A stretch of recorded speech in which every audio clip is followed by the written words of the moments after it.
So, UFC legend Rampage Jackson, quote, cut off contact with his son. Says he should spend a little time in jail for attacking pro wrestler. Says here, UFC legend Rampage Jackson has cut contact with his son Raja and called for the MMA fighter to be jailed for brutally attacking and hospitalizing a professional wrestler, which has been covered extensively on this show. Jackson, 47, says he hasn't spoken with his 25-year-old son due to the vicious assault on August 23rd when Raja disrupted a KnockX Pro's Knock Experience event in California and beat wrestler Psycho Stu unconscious. I don't talk to Raja no more, Jackson told the Ariel Helwani show on Wednesday. I talked to him, I heard his story, and I heard some stuff, and then after I learned a whole lot of other stuff about it. He dishonored my name, Jackson said. I know he's my effing son. I'm not cutting him off forever. I just haven't talked to him. I talked to him after this shit happened, and he hid the fact that he did this shit.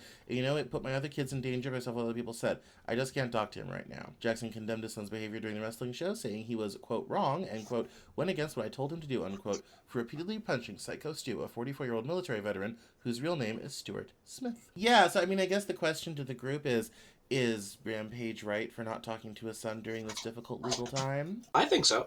I guess some people I think would say, oh, you got to support your kids and stand by them and be loyal and all this type of thing. But I think people to also understand how like men work. Like, your dad's only gonna stand next to you if he agrees with you and thinks you're in the right. If even your dad thinks you're wrong, he's not gonna stand with you, because that's not how men things work. I think, I think in the world of men, you're going to have people standing with you when you're in the right and people agree with you and all this type of thing.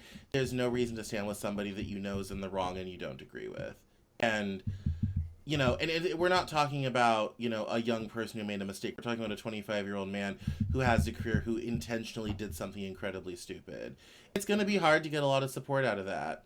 Sorry. I think it would have been, I often find it more offensive when parents defend their child's shitty behavior even when they're adults. There's so many people that have done that over the years, though, and I'm glad that he, in a way, as cold and as some people might take this news, like imagining if their father cut them out. I think it's probably the best decision, honestly. No, like I said, it sounds counterintuitive and people are pissed off about it, but I totally get it, and I think it's the right move. So,